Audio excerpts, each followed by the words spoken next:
Well, thanks, Julia. Hi, everyone. I am Dave, and I hate to admit it, but I've played the victim before. I've allowed circumstances to overwhelm me. I've used chaos and crisis as an excuse for not doing better, and I've allowed others to actually take control over my destiny at times. And I'm going to go out on a limb and guess you have too. In fact, that's probably why you're here today. And it still happens to me once in a while, but over the years, I've learned a few things. I learned how to navigate chaos and difficulty. I've learned to take ownership of my life and my career despite my circumstances. And I've learned how to help others navigate hardships and not just survive them, but come out thriving and doing much better. So today, let's go on a journey together from victim to victor. As we do this, as Julia mentioned, please save your questions up. Drop them in chat if you want. Save them till the end. Email me afterwards. We'll get to whatever we can at the end of today. Oh, reduction in force, VRIFs, downsizing, right sizing, early retirement, expense management, you name it. I've been through all these euphemisms for reducing people way too many times. At last count, I've been through it about 20 times, and some of you have been through this journey with me. Some of us, we've walked through it in one company in particular at least 10 times. Um, but the bad news is it sucks. It just never gets easy. But the good news is you will come out of this. And the good news is you can come out stronger than you went in. And if you choose, you can have a lot more control than you think. So one thing I've learned is that crisis is opportunity. Just thinking back to 1980, volcano, Mount St. Helens erupted, killing 57 people. It destroyed forests, it destroyed property. It was a disaster. But in this crisis, there were people who found that if they took the volcanic ash, bottled it up, and sold it, they could make a lot of money. So this crisis became their opportunity as they became overnight millionaires. Very recently, you all remember COVID, right? It killed people, it disrupted life as we know it, it hospitalized people. But for many, it was an opportunity to work from home. For others, it was an opportunity to maybe not spend a few hours in the grocery store every week and order groceries online instead. And for some, it became the first time in years they actually got to enjoy family dinners together. In workplace, I found the same things through crisis. Every one of them and every one of these euphemisms I've experienced from any of three perspectives. In some cases, I was the, well, innocent bystander. And what I learned from being in companies that were going through reductions and layoffs and all that is that there was a layoff event, but as that was happening, a lot of people would be circulating their resumes. And so after the layoffs, more people would quit. And what that ended up meaning is more jobs would be created and more opportunities to grow, develop, take on new responsibility. Org charts would be thrown out and started over. So lots of opportunities came just by being the innocent bystander. I've also been in the position of doing the layoffs. And let me tell you, that is by far my least favorite place to be. I'd rather get laid off than do the laying off. But even when you do a layoff, this too can be an opportunity, right? Here's a situation where people, they got a little egg on their face, their ego's hurt, they don't feel very good about themselves. And this could be an opportunity for you to show grace, to bless them with dignity, to show them the respect that they deserve and help them start their path down the road. Sometimes it can be a new way to open up your network and build a relationship and help people in their future career. I've done this with several folks and we've become great friends, even though it started when we worked together and I unfortunately had to lay them off. And lastly, I've been laid off a few times myself. Now, I will never advocate this as a career development strategy. However, I found that sometimes when you're laid off, it gives you the courage to go for that job you might not have gone for otherwise. It gives you the courage to step out of your comfort zone. It gives you a chance to do something that when you're complacent in your current role, you wouldn't think about doing. So one case, our startup company tanked after 12 weeks and we all got laid off together. It was a Friday afternoon. I felt like the world just crumbled around me. This was the worst thing that could have happened. I got a call at night from a former boss saying, "Hey, I want you to come work for me." And he offered me a 30% pay bump, an executive role. And I was thinking, hey, this layoff thing's not so bad after all, right? And again, I don't advocate it, but the second time this happened, we had another situation. Startup company was shrinking rapidly. And I got a call from somebody else and said, "Hey, you want to come work with me?" And this too came with a large pay bump, but more importantly, it came with quality of life. It came with better hours. It came with a better work environment. It came with an amazing culture and wonderful people to work with. So yes, sometimes when I thought the world around me was crumbling, the crisis turned into opportunity and turned into a new beginning. And in every one of these cases, I found that there were two groups that quickly emerged, and you'll resonate, hopefully, with one group more than the other, but you'll see elements of both. The first group was the victims. Now, victims tend to focus in these situations in adversity on their circle of concern. Now, real quick, Stephen Covey, Seven Habits, talks about three concentric circles. We have the circle of control at the center. This is things we can control. Now, maybe you're a parent of a 1-year-old, 2-year-old kid. You can picture this, right? They eat what you want them to eat when they want to eat. They wear what you tell them to wear. They go where you want them to go because you pick them up, put them in the car seat, and buckle them in. Circle of control. Outside of that is your circle of influence. You can't control, but you can certainly influence outcomes. Again, using the parent analogy, this may be a teenager. You can't really pick them up and physically put them in the seat. I don't think so. But you can encourage them to go somewhere. You can put conditions. You can't make them physically clean the room, but you can say you'll lose your phone privileges if you don't clean your room. So that's your circle of influence. Same with at work. And then the circle of concern. These are things you can neither control nor influence, but you need to be aware of. It could be a layoff situation at work. It could be a political situation. It could be, wars. It could be storms. It could be anything that happens that you can't control or influence. You should be aware of it, but you don't necessarily have to dwell on it. And victims dwell. Victims go out and they spend all day at the water cooler gossiping and talking about this. Very pessimistic attitude. They go through the grieving cycle, but they get stuck. We all remember the grieving cycle, same as when a loved one passes, right? First, there's denial, anger, bargaining, depression, and then acceptance. The victims tend to get stuck early on. Denial. They'll never do this. They can't fire us. There's no way. This company wouldn't exist if we weren't here. They have no idea what they're doing. They're asking for trouble. You've heard it before. Some get stuck in anger. Oh, these leaders are idiots. What a bunch of morons. They don't know what they're talking about. They don't know what they're doing. I hope they all get fired and find themselves living in a cardboard box on the street. I've never said anything like that, but maybe you have. And so forth. They get stuck in these phases. And what you need to do is get through that cycle so you can get to acceptance and move on. They'll say things like, why me? And this sucks. And ultimately, what that becomes is a self-fulfilling prophecy. I was once part of an organization that was being outsourced. They decided our whole division was no longer going to be done internally by the company. So an outsourcing company was going to take over. Each of us had one of three possible destinations, and we had no choice. They were going to tell us where we would go. Some people were told they would go with the outsourcing company. Some people were told they would get a new job elsewhere in the company that we were currently in. And there was a group that was going to be without a job. And there was a guy who sat near me who started coming in instead of at 8, he came in at 9. Instead of going home at 5, he went home at 4. Instead of taking an hour lunch, he was taking an hour and a half, 2 hours. Instead of working or doing basically anything productive, he walked around all day complaining and whining and gossiping, and he was pessimistic and poor little old me. And guess what? It was a self-fulfilling prophecy. He was one of the first to get let go. So the victim's not a good place to be. Now, on the other hand, we have the victors. Somehow the victors know that there may not be any such thing as job security, but there's employment security.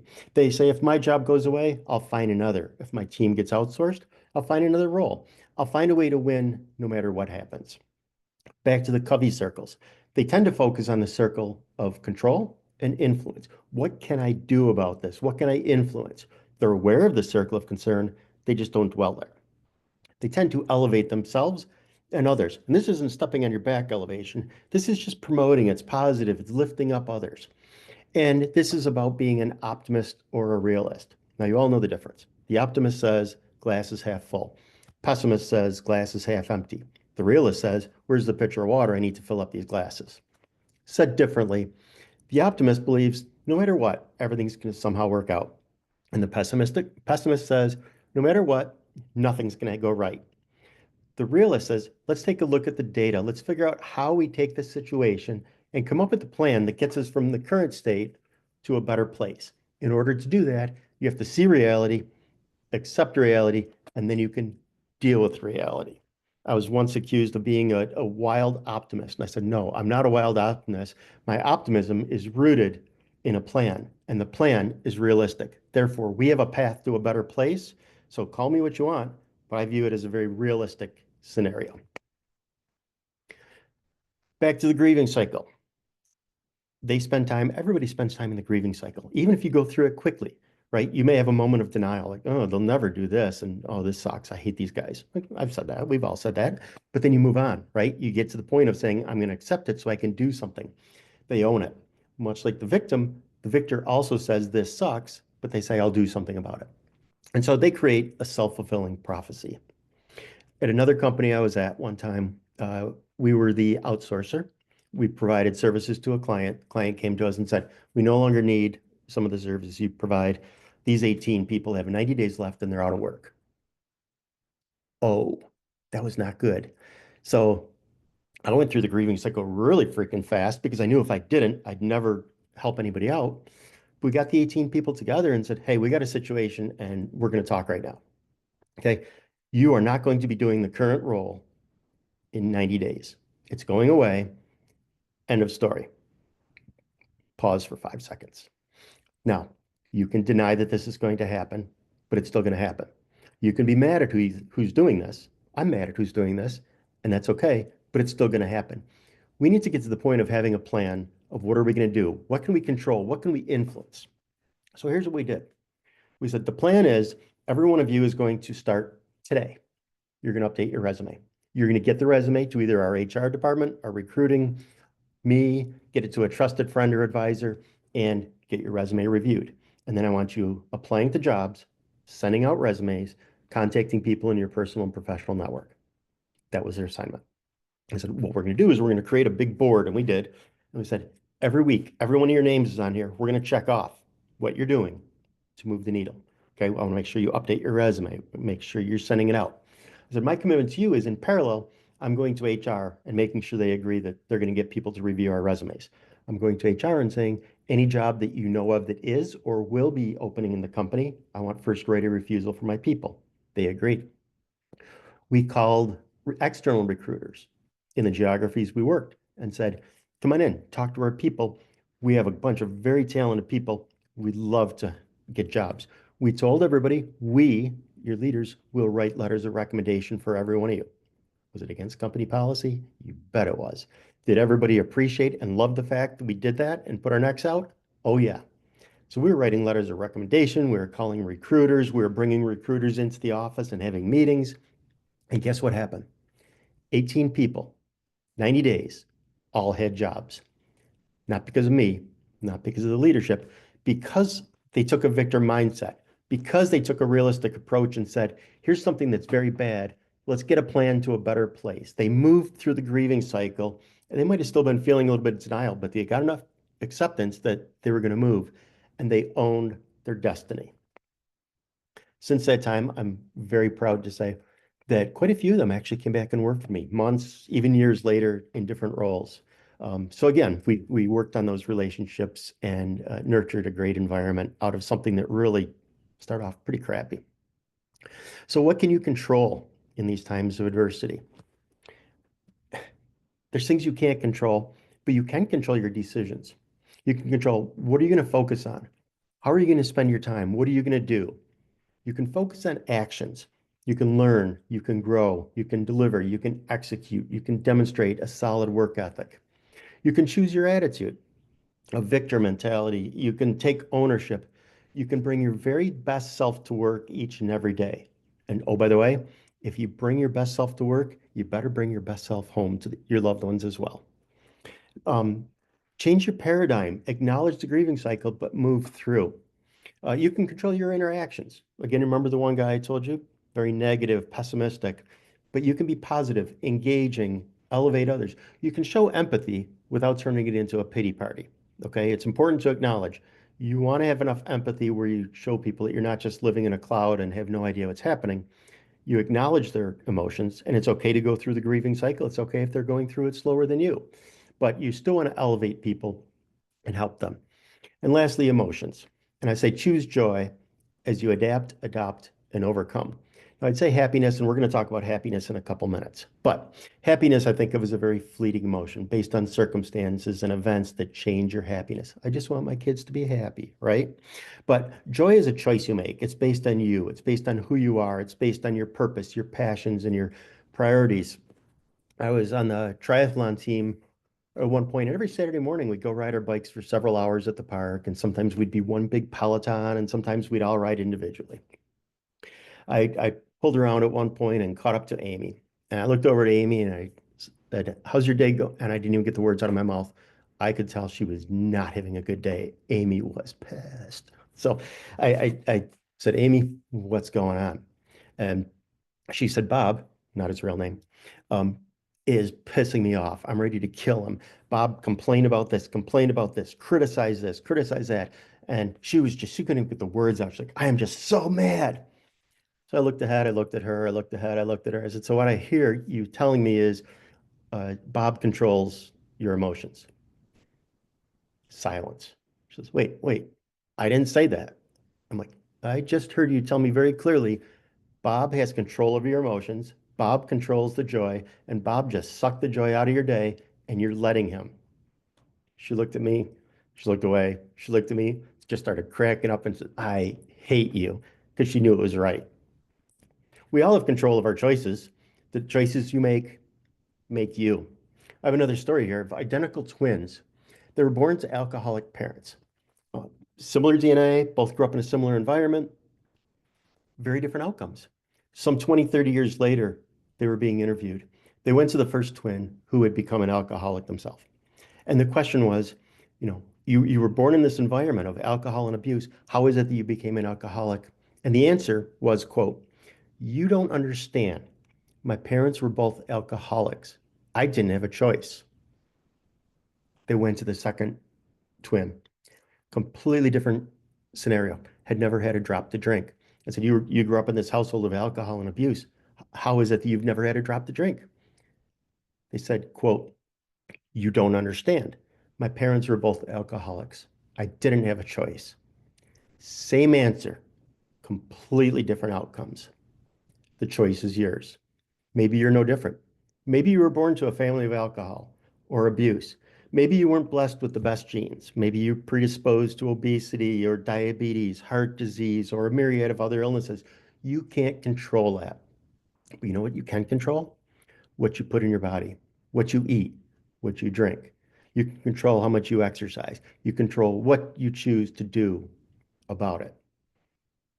Victim or victor, it's really your choice.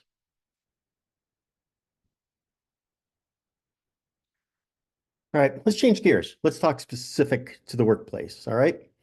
There's Harvey Coleman wrote a book decades ago called The Organizational Game Revealed, and he talked about the formula for career growth, and he calls it pie. I like pie. Pie is fun. Apple pie is the best.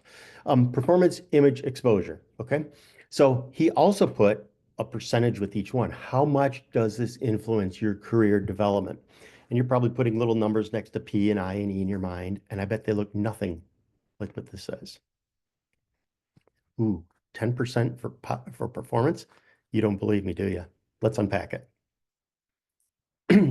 Okay, pi or P performance, 10% of the formula. This is really the ante to sit at the table. Either you're in the game of career growth or you're not. And if you're not performing, you're not in the game, and nothing changes until you're performing. Meet or exceed expectations. Example, two sales execs go for a promotion. One attained plan last year at 107%, the other at 105%. Does the person who got 107% of their plan get the promotion? Rarely. They may, but it won't be because it was 107 versus 105. Since we're all engineers and I'm king of the nerds here, maybe we're software engineers and there are a couple of us going for a promotion and we're both writing great code. It's high quality. We both write it fast. but you write 5% more lines of code per hour than I write. Are you going to get the promotion over me? Maybe, but probably not. It's only 10% of the formula. There's elements of performance that are based on perception and based on reality. Let's think about perception. For example, let's say we're in an organization. We have no finance person here. We have no control over our financials. We don't know what's coming in, where it's going. We don't have our accounts laid out. We want to go contract with somebody for a month just to come in, build a spreadsheet with some simple tables and help us understand income, what's going out, and just put some account numbers on it to make it simple. And when we go online, we look and we find here's a Harvard MBA, was a successful CFO for a couple companies, still works as a CFO, looking for a side hustle, making a few bucks. So you bring this person in, and they do exactly what you said. They get all your data, they put it into a spreadsheet. Well, you might walk out of there saying, well, that's kind of cool, but he's a Harvard MBA. I kind of thought this spreadsheet would sing and dance and it'd be like, wow, this is the best thing I've ever seen. And it'd be filled with insights and ideas and performance might appear different than if that same scenario, I went out and I got a high school kid who was graduating and wanted to get into college and wanted to take finance. And I gave him the same assignment. They produced the same spreadsheet. My expectations are very different. So I'm going to think that their performance is, rock star quality, where I'm kind of underwhelmed by the Harvard MBA, right? So perception is reality. You own it. There's a saying long time ago, bloom where you're planted. Whatever job you get, do it your very best. Give it your all, perform. If your boss walked into your office today and said, hey, I got some bad news. Our janitor has to get surgery. They're going to be out the next 2 weeks. When they're out, I took everybody's name, I put in a hat, and I drew yours. You have to clean the bathrooms and you have to empty everybody's wastebasket. What does bloom where you're planted mean? Well, it could mean that I'm going to go in and reluctantly do the minimum possible to get by. But if you really want to bloom where you're planted, you're going to perform and you're going to make those toilets shine. You're going to make the mirrors as clean as can be. The sinks are going to glow and everybody's wastebasket every morning is going to look like it just came off of the Office Depot truck. Okay, next up we have image, 30%. So we're getting into some pretty big stakes here. So this can be tricky and it's what people think of you. And again, very much perception, not always reality, but everything you say, everything you do starts to shape the image you portray. You have both a personal and professional brand. I'm going to argue kind of that they're very hard to separate. In many cases, they're one and the same. I think I saw some friends from Conway here. I saw some friends from China Lake here. Very small communities. You go out to work, you get out of work in the afternoon, you stop at the gas station, you wave to your coworker. You go to the grocery store to pick up some groceries, talk to your coworkers. You go out to dinner at a restaurant, everybody knows everybody in a small town, right? So it's really hard to separate. And I'd even say social media makes that even harder to have separate brands. So your brand's your brand. All right. Now, I'm going to go through a list here. Here's some things that are words tied to good images. As I go through the list, think of somebody who comes to mind when I say the words. You ready? Leader, thought leader, proactive, consultative, change agent, innovator, cultivator of talent, balanced, strategic thinker, aligned, brand advocate, positive, problem solver, win-win, organized, results-oriented, team player. The list goes on forever. And for every word I mentioned, you could probably very easily, and if you didn't in like the millisecond I gave you, you could come up with people that fit that. And hopefully you see yourself in those lists. Now, the next list is the bad list. And here, please don't shout out names. Please don't put them in the chat. Please don't point at, this person over here. But here's some people that you don't want these to be tied to you. And I hope when you hear the words, you don't think like, oh no, that's me, right? Slacker, gossip, troublemaker, order taker, whiner, sloppy, careless, poor work ethic, unreliable, untrustworthy, self-centered, Debbie Downer, butt kisser with a capital A, complainer, disengaged, right? The list goes on, and hopefully they're not resonating with you, but I'm sure you're picturing some people here and there. That's image. And E, exposure. This is 60% of the formula. It involves getting the right image in front of the right people at the right time. I know I got some of you from marketing in here. Marketing's mantra is get the right message in front of the right audience at the right time. Yeah, you're kind of marketing yourself. That's exposure. Now, because we're nerdy engineers, or at least I am, we're not always good at that. So, how do you get exposure? Your manager, whether you're direct line or if you're in a matrixed organization, your dotted line, that's the person who has the greatest impact. And along with them, your manager's peers. So you're going to get your image in front of them as much as possible. The second line manager, your manager's manager, also very important, second most important person in this formula. And next is your personal and professional network. Um, I've taken 7 hops in my career. Every single one of those hop is where somebody called me up and said, would you come work for me? I've had very little success with go out and apply to jobs online and all that, very little success going through recruiters, but my network has done me wonders. So maintain relationships, nurture relationships, build your personal and professional network. How to not get exposure? Well, let's say if you have a meeting with your manager in your second line and you show up late, you're disorganized, you interrupt them, that's putting a negative brand in front of somebody who's got high exposure. Okay, that's bad. The other thing is showing up on the naughty list, right? You fail your phishing test. Oops. You don't complete your mandatory security training or your mandatory any training. You show up on a list. The manager in their second line looks and says, how come Bob didn't finish his training? Guess what? You just got bad exposure. So you own your exposure. You own your career. You own getting the right message in front of the right people at the right time. Now, just for fun, the Lakers, if you're a basketball fan, I'm not really, but the story works. The LA Lakers have LeBron James, and well, they lost last week, so they're out of the playoffs. But let's just pretend the owner of the Lakers said, enough of this. Screw this. I'm tired of throwing millions of dollars at this team. They didn't win the championship. As of today, the Los Angeles Lakers no longer exist. We're folding. Could LeBron James get a job? Well, you're like, duh, of course he could. And why could he get it? Because of PI, performance, image, exposure.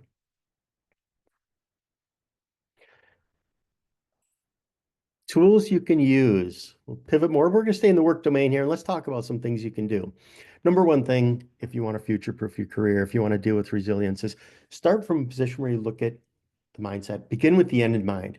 Now, think about your post-career look back. And if you've never thought about this, go out right now. Put a half an hour on the calendar, block it off for you to meet with just you. No Facebook, no texting, no nothing, just you. Just think. What do you want your career to look like? What do you want to have accomplished? What do you want to have affected? What changes do you want to have implemented? How do you want to leave the world at the end of your career? Next thing is prioritize. What will you do and what won't you sacrifice to get there? Would you work 50 hours a week if you had to, regularly, short period of time? Would you work 60, 70? Maybe if you're young, fresh out of college, no obligations, you don't mind working 60 or 70. You'll burn out fast, but that's up to you. What about travel? Maybe you'd say, hey, I don't want to travel much. Or maybe you say, I want to travel every chance I get. What would you do and what won't you do? You may have some conflicts here. If you say, I never want to travel, but I want to be the greatest global sales executive that ever lived, good luck. So these things will change, throughout your life stages. Your priorities will change. What about integrity? Everybody says, yeah, integrity, integrity, integrity. And then boss says, uh-oh, I don't want anybody to know this project's late, so tell them we're on time. How important is integrity now? So priorities, think about it. Know what you need to do. Next one is know your sweet spots. Now, this is fun because nobody will ever pay you because you don't have weaknesses. Think about that. Everybody says, work on your weaknesses, strengthen your weaknesses. Nobody's ever going to go out and put in a job description, I want somebody without weaknesses. No, they want your strong spot, your sweet spot. They want to know that you've got experience and knowledge and skills. So if you're good at something, become great. If you're great, become exceptional. If you're exceptional, become the best. Focus on your sweet spots. Yeah, if you have weakness related to your sweet spot, you should obviously boost it up. But focus on your sweet spots because that's what people are going to pay you for. And seek experiences. Too many people look at a job and a career as, a title, a corner office, a company car, salary. Do experiences. Find things you want to do. Don't just look at boxes on the org chart. More on that later. And be patient. People say, oh, I'm in the game. I really want to grow my career. And a week later, they're like, oh, nothing's happening. It will. Okay, just be patient. All right. Here, I said I'd come back to happiness and joy. Um, we're taught at a young age, right? If you work hard, you'll be successful. Anybody ever hear that? If you work hard, you'll be successful. And if you're successful, you'll be happy. Wow. Happiness is contingent on success, which is contingent on hard work. The right way to do this formula would actually be happiness, or I'd say joy, based on the fact that happiness is fleeting. Joy leads to hard work. Hard work leads to success. Now look at the bottom left. And if you've been drifting off and daydreaming and not listening to a thing I said, but you're a leader of people, stop whatever you're doing and look at this. Happy people, joyful people have been proven to be 31% more productive and have better jobs, better retention, less burnout, and better results. If I'm a leader, that paragraph is my focus. I want to make sure I have happy people, joyful people working for me. And if they don't love what they do, I want to make them love what they do because I want them to deliver these types of results. Now, if you don't know where your leadership sweet spot or your personal sweet spot is, if you really want to find a position that gives you joy in what you do every day, make a list, make 3 lists. This is the old Venn diagram from 8th grade math. I think it was 8th grade. I'm good at it. What are the things you're good at? It brings me joy. What are the things that you like doing? And then it creates value. I got a lot of talents. Well, maybe not a lot. I got some talents that nobody will pay me for, so they don't really create value. But when you find something that's in the intersection of you're good at it, it brings you joy and creates value, that's the place to be. All right, moving right along. What the heck does this slide do here? Think like a frog. How can that possibly be tied to career development? Well, it is, and it's fun. Forget these org charts. Remember, don't go to the org chart and start circling boxes, and don't just think climb the corporate ladder. Okay, that's kind of very outdated philosophies. You want to think like a frog. Come on, froggy, join the screen. There we go. So if you're the frog, you've already done what I talked about a couple slides ago, end in mind. Well, in this case, for the frog, it's a fly, but for you, it's the end state of your career, and it's on the other side of the pond. And you're going to strategically take some hops across the pond. It's a journey. It's not a race. You're not trying to beeline it. Bad pun intended to the other end. But you are trying to just have some fun, learn some things, get some skills, develop, be well-rounded. Don't just try to, jump straight up and get the fly as fast as you can. You want to learn, take some hops, step outside your comfort zone. Okay. Um, as you do this, what you're going to find is most hops will take you slightly ahead, but sometimes you see that? Froggy took a lateral. I took a lateral once. Oh my gosh, I hated it for a while. Um, I was asked to take a developmental assignment that they said it'll be a good thing in the long run. Yeah, sure. I'll believe it when I see it. But they were right. So I took this lateral hop. No more money, no cool title, nothing. A ton more hours. And there's this high flying consultant who was kind of the executive assistant to a bunch of C-suites. And all he did all day, 6 days a week, 12 hours a day, was PowerPoint, PowerPoint, PowerPoint. He created presentations for the C-suite, for boards, for investors, for Wall Street, for partners, vendors, you name it. That's all the guy did is presentations. And guess what he did? He dumped it all on me. And I had to do presentations till I was blue in the face. And I freaking hated it until I realized what he was doing. He was preparing me and growing me because when my 1 year rotation was up, everybody, if the froggy did jump the right way, everybody wanted me on their team. I'm like, how did that happen? Because he did wonders for my exposure. Everybody in the company knew me. He did wonders for my image because he was so good. It kind of rode his coattail a little bit, but it did wonders for my image. And it taught me a lot of skills on presentations, communications, and PowerPoint. And all of a sudden, I found everybody wanted me on their team. So yeah, as you go, you'll get to the promised land. Enjoy the journey. Don't rush. Okay, take some good hops. It's fun. And don't be afraid of doing something lateral because sometimes you never know. If you're looking too narrowly, it really won't get you to where you want to be. Okay, go away, little froggy. All right, so the growth toolkit. I worked for a guy named Jim. Love Jim, so good. He had a quote. He said, "Be a voracious learner," and he always said that. He said, "Are you being a voracious learner? Read books, periodicals, newsletters, anything you can get your hands on. Read, read, read, read, read. got 5 minutes before the doctor shows up, 10 minutes before the dentist is ready for you. Read, read, read, read, read. You're waiting for a meeting to start because people aren't there. Read, read, read, read, read. Take courses, take experiences, self-directed learning. Squeeze training into every moment you've got. One guy I worked with, Dennis, was awesome. And Dennis would pull pop quizzes on us. And I remember him coming into a meeting once, Dave, your clients are General Motors and Toyota, right? I was like, yes, sir. He says, good. What are their stocks trading at today? No looking. Huh? He says, what are their stocks trading at today and why? See, he wanted us to know our client better than our client knew our client. Great mindset. Go the extra mile, seek experience, seek some extracurricular opportunities, participate in meetings. I joined a different company at one point, and my least favorite subject in my career up to that point was called corporate finance. Hated it. But at that point, it was essential in terms of my being able to be successful in what I do. So remember sweet spot? Well, corporate finance just kind of moved to being part of that sweet spot. So I had to learn it. So I got together with the divisional finance person and said, hey, I'm in dire straits here. I need to learn this stuff fast. Can you help me out?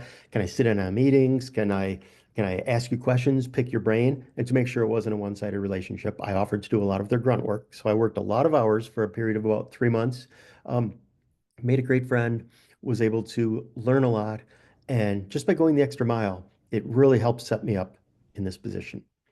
So in the bottom right, you'll notice an interesting stat. Did you know? And if I asked you today and said, do you have 20 hours to go do training? Most of you would look at me and say, I'm too busy. What if you have 40 hours? No, I'm too busy. What don't you understand? But if I said, could you maybe go to work 5 minutes earlier every day and spend that time reading, learning, studying, growing? Yeah, I could do 5 minutes. Well, if you did 5 minutes a day, it'd be 20 hours a year. And weekends off, right? These are days that you work per workday. So weekends off, vacations off, holidays off, 5 minutes. Turn that 5 into 10, you're up to 40 hours a year of free learning, 5 minutes at a time. Great opportunity. Okay, we've talked a lot of career stuff here, so let's just quickly put a bow around it. Pie, perform, own your image, personal and professional, get the right exposure, nurture the relationships. If you don't have exposure with your manager, get one-on-ones. If they don't want to do one-on-ones, find them, schedule them, do something. See if you can get a one-on-one with your second line. See if you can get to know your manager's peers, but find ways to get the exposure. Mindset, begin with the end in mind. Treat joy as the starting point, not the end point. Seek and pursue opportunities and experiences, not titles, salaries, org chart boxes, and think like a frog. Have fun, hop around, enjoy the journey, but always be aiming for the bee at the end of it or the little fly at the end of the journey, right? Know the end in mind, where you're going, and just keep working in that general direction. The fly will move, and you'll move with it. Just like your expectations of where you want your career to go, they're going to move a little bit, and that's fine. They should. Just be adaptable and keep hopping there on the lily pads, and be a voracious learner. Go the extra mile and ask for help.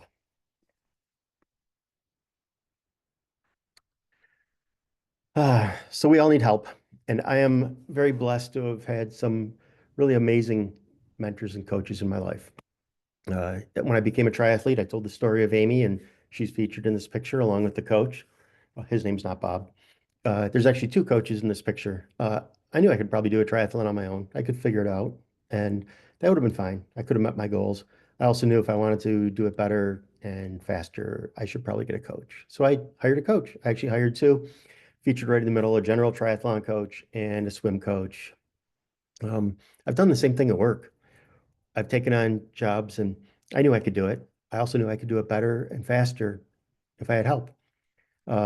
Many of you know Alan Willett. He works at Exceptional Difference. He's one of my colleagues, wonderful guy. We've been friends for ages. I've taken classes from him, had him mentor me, coach me. Um, Many times my company wouldn't pay for help, so I had to pay him out of my own pocket, and it was the best investment I ever made. Very worthwhile, both of these scenarios with coaching. Well worth it. Well worth it. So maybe you're feeling the weight of uncertainty. Maybe you still believe your team can rise above it. Reach out to us. We'd love to help you. Uh, Maybe you're navigating chaos. Maybe you're just trying to keep your head above water, and maybe you're seeking clarity and trying not to get stuck. And we can have a conversation about that. We've helped thousands of engineers, leaders, teams. we've helped them shift from surviving to thriving in the best of times and in the worst of times. And we'd love to help you too. Here's just a few of our offerings. And we do a lot with mentoring. We do personal mentoring, small group mentoring, a lot of our experiential learning. We offer mentoring as a function of what we do. Sometimes we do organization mentoring. There's something called First 100 Days. That's one of the examples of something Alan helped me with. First 100 days of a job, when you're walking in, you got to figure out, how do I make a good first impression? How do I know what I'm doing? I had Alan help me a couple times, and I'm very thankful I did. Whiteboard chats. You bring the topic, we bring the marker. We'll do whiteboard chats. And if you want to hear a third-party perspective, we talk to engineers, teams, leaders all over the country, all over the globe. We can bring you a lot of perspectives. If you have a topic you're struggling with and you want your team to, just pick some people's brains, let us know. We can do it.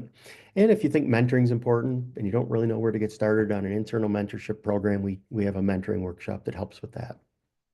We have some experiences, leadership growth cycle. We're going to be kicking off some more cohorts later this year. I think I was in the inaugural cohort of leadership growth cycle, and I still attribute my growth and development as a leader to that class. It was the most impactful thing ever, and I love sharing that opportunity with other people. And our flagship exceptional engineering experience, it's really intended for engineers. We help make good engineers great and great engineers exceptional, so we can help you create a culture of excellence where everybody can thrive. And if you'd like me to give this talk to your organization, let me know. I'd be happy to. Just say so. You can email us. You can hit us on the website. Julia, maybe you can pop my direct email and number in the chat if people want to do that. So we've shared a lot of ideas with you today. We've discussed a lot on things you can do to kind of future-proof your career, manage through adversity. If you follow these steps, I think you'll be fine. You'll have a really good career. You'll enjoy it. But if you want to go a little more, if you want to do a little bit faster, if you want to go a little deeper, we're happy to help. Just say the word.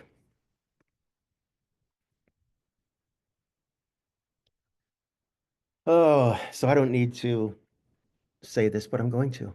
Times are turbulent. The path forward isn't always clear, but make no mistake, you are not alone. Many have gone before you through this chaos and challenge, and many have made the same decision that you face today, to stop letting life happen to them and to start owning it. They chose not to be the victims of circumstance, but rather to be the victors. And now it's your choice too. You can let the world dictate your destiny, or you can take the wheel. You can choose to just survive, or you can thrive. You can drift through the days, or you can rise each and every morning, determined to be the best version of yourself and just a little bit better than you were yesterday. Focus on what you can control.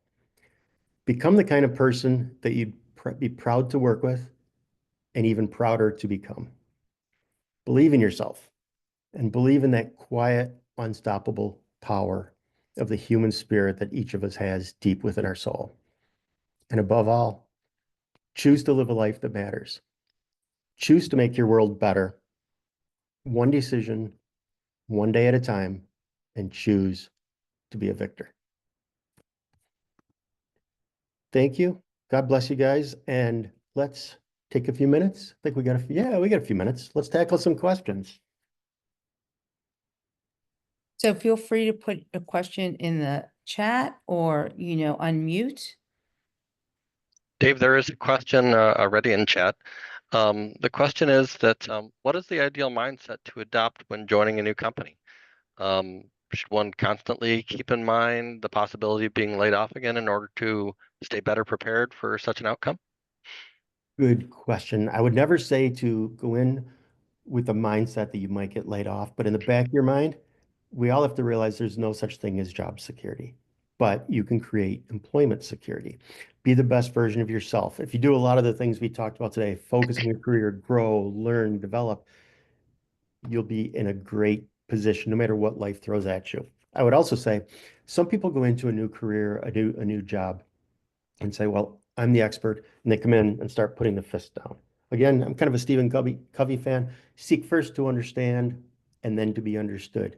So take some time, learn the corporate culture, learn the norms, make sure you fit in. Now, you're being paid to bring in your ideas and your expertise, so definitely bring it to the table, but don't come in like a steamroller taking over.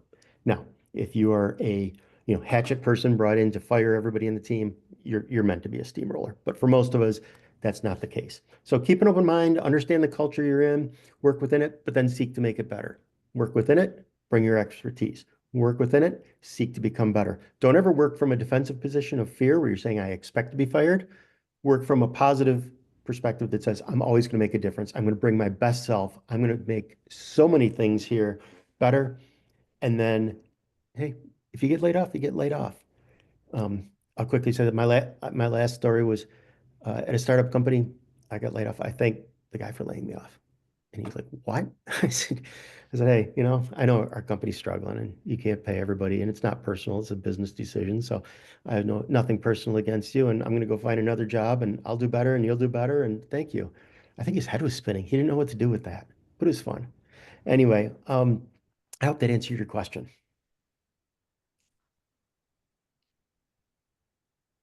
Another question in chat. How do you help others that might feel stuck in the grieving cycle? Oh, yeah, thanks, Alan. Oh, that's Alan Willett who asked it. He's my mentor of 30 years and dear friend and colleague. So there's a lot of ways you can do this, but one thing is don't push it, right? People need to go through this at their own pace.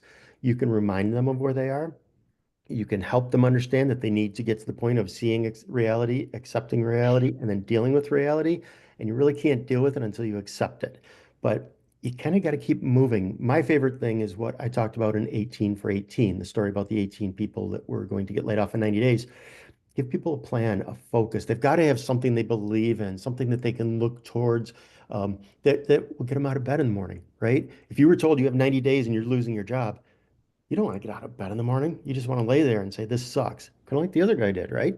You want to lay there, go in late, take a long lunch, do as little as possible. Oh no, you got to give people something to look forward to, a mission, a plan. I hate to use mission vision, but you get it. Something that's going to just energize you and say, okay, I've got something I can focus on. It's positive, it's energizing, it's making me better, it's making those around me better, and it will put me in a better position. I hope that helps, Alan. If I know Alan, he'll say that was a good answer, but I could have given you a great answer, Dave. He always does. I don't know how he does it. He always has something to add. That what was a else good is- answer, Dave. You, Al. What else is on your mind? All the same advice for getting yourself through the grieving cycle? Yeah, it's hard. Accountability buddies are great. It's easy in the grieving cycle to get stuck and sometimes to get lulled in and not even realize you're there, right? Now I'm going to differentiate a few things here. I don't want to come across as sounding like the grieving cycle. If you've lost a loved one, you kind of got to do your thing, right? You got to go through the process. But we're talking career here. In your career, if you're in that grieving cycle, some of it, an accountability buddy helps because if the company says we're laying off and you say, BS, they'll never pull us off. You need an accountability buddy. It says, get your head out of the sand. It's happening whether you like it or not. And when you're mad, they say, yes, you're right to be mad. But guess what? It's still happening whether you're mad or not. So you sometimes need someone to help pull you along. That's where friends come in and, I call it an accountability buddy. Okay. Jill, great to see you. Thanks for coming. When there's been a lot of change in a department, how can you help your team? I didn't miss anything, did I? Hey, Yeah. Dave, will you let Steve read the question? Because the chat won't show up in the video. I don't Oh, think. go ahead, Steve. I think you're well along in the question, but when there's been a lot of change in the department, how can you help your team develop a victor mindset instead of that of the victim? Yeah, that's a good question and a challenge. Especially when people come in, you really want to create this culture of excellence. And if you have a culture of excellence and there's a lot of change, it's kind of easier to maintain it. But sometimes culture of excellence starts at the top. Sometimes it starts at the bottom. It works best when it's holistic and you get the leaders and everybody in the middle to say, let's put this together. Let's figure out what this looks like. Let's figure out what are some norms, right? Start off with some norms. Every team goes through, storming, norming, forming, conforming. Did I get that right? I think so. But you want to make sure you get everybody on the same page. If there's outliers, you want to coach, you want to mentor, especially new people, right? You want to bring them in, not just on how to do their job. You want to bring them in on, here's the culture, here's what we believe. An exceptional difference, we have a thing called a credo. Julia showed you the credo from Software Excellence Alliance earlier. But But we at Exceptional Difference, here's our vision, here's our mission, here's our values, here's our purpose, here's our competitive vectors of differentiation. Here's our core beliefs. And you have to be taught those. And I don't mean just like go read them off a poster on the wall or an email. I mean, talk about them, ingrain them. They have to be second nature to everybody. And then everybody starts to say, this is who we are. This is what we're all about. And then it has to be more than words. It has to be actions. You have to live it, right? If you say integrity is number one, act with integrity, and then you turn around and say, oh yeah, don't worry, client, that product has existed for years. When it's still in development, your team's not going to believe integrity is a core value. You got to walk the talk. Okay. I guess we'll maybe just do one final question and then we'll turn it back over to Julia to wrap up. I think these are sort of related questions. One is if you could give your younger self a piece of advice in terms of helping your set your victor mindset, what would it be? And or maybe a different way of thinking about that is, how has your response to these kind of situations evolved throughout your career? You mentioned that you've been through this so many times and you've been in all the different situations. So I think those are kind of maybe two sides of the same coin. So maybe your thoughts. Yeah, they are. And James, nice to see you. If you all remember James, he gave a great presentation several months ago on security. A lot of fun. Great to see you here.